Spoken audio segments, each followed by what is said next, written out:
யோக ஞான சித்தர் ஓம் ஸ்ரீ ராஜயோக குரு சரணம். ராஜயோகம் என்பது என்னன்னு கேட்டிங்கன்னா, எந்த ஒரு குழப்படி இல்லாத ஒரு விஷயம். என்ன குழப்படினா, இது நமக்கு இப்போ பக்தி மார்க்கம் எடுத்துக்கோங்களேன், ரொம்ப சிறந்த மார்க்கம். இறைவனிடத்தில் அன்பு செலுத்துவது பக்தி.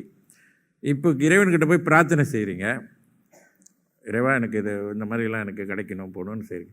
ஆனால் அது போய் இறைவன்கிட்ட சேர்ந்துச்சா இல்லையான்னு உங்களுக்கு தெரியாது. நிச்சயமாக போய் சேரும். ஏன்னா நம்ம இறைவன்கிட்ட நம்ம என்ன நினைக்கிறோமோ கடவுள்கிட்ட போவோன்ற ஒரு நம்பிக்கை அல்லவா, நம்பிக்கை நமக்கு தெரியும் போயிடும்னு. அங்கேருந்து என்ன பதில் வருதுன்னு நமக்கு தெரியாது.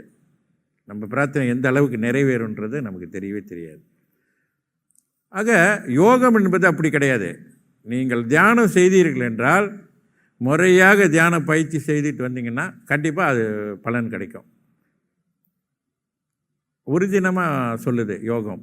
எந்த ஒரு நமக்கு குழம்புறதுக்கு எதுவுமே இல்லை, நமக்கு கிடைக்குமா ரிசல்ட், உண்மையிலே நம்மளோட நினைக்கிறது நடக்குமா நடக்காதா, யோகத்தினால் நன்மை ஆகுமா அப்படின்லாம். நன்மை நிச்சயமாக நன்மை நடக்கும். யோக சக்தி செஞ்சு தியானம் செஞ்சுட்டா கண்டிப்பாக கிடைக்கும். தியான பயிற்சி என்பது ரொம்ப முக்கியமானது. உங்களுக்கெல்லாம் என்ன சுருக்கமாக நான் சொல்கிறேன், குரு மேல் நம்பிக்கை வைங்க. இது பொதுவாக நான் சொல்கிறேன். நிச்சயமாக எந்த சூழ்நிலையிலையும் நீங்கள் காப்பாற்றப்படுவீங்க, வாழ்க்கையில் நல்ல சிறப்பாக இருப்பீங்க. குருவை வணங்குவதனால் என்ன நடக்குதுன்னா, உங்களோட இஷ்ட தெய்வத்தின் அருள் ரொம்ப சீக்கிரம் கிடைக்குது, உங்கள் பிரார்த்தனை சீக்கிரத்தில் நிறைவேறிடும். யோக ஞான சித்தர் ஓம் ஸ்ரீ ராஜயோக குரு சரணம்.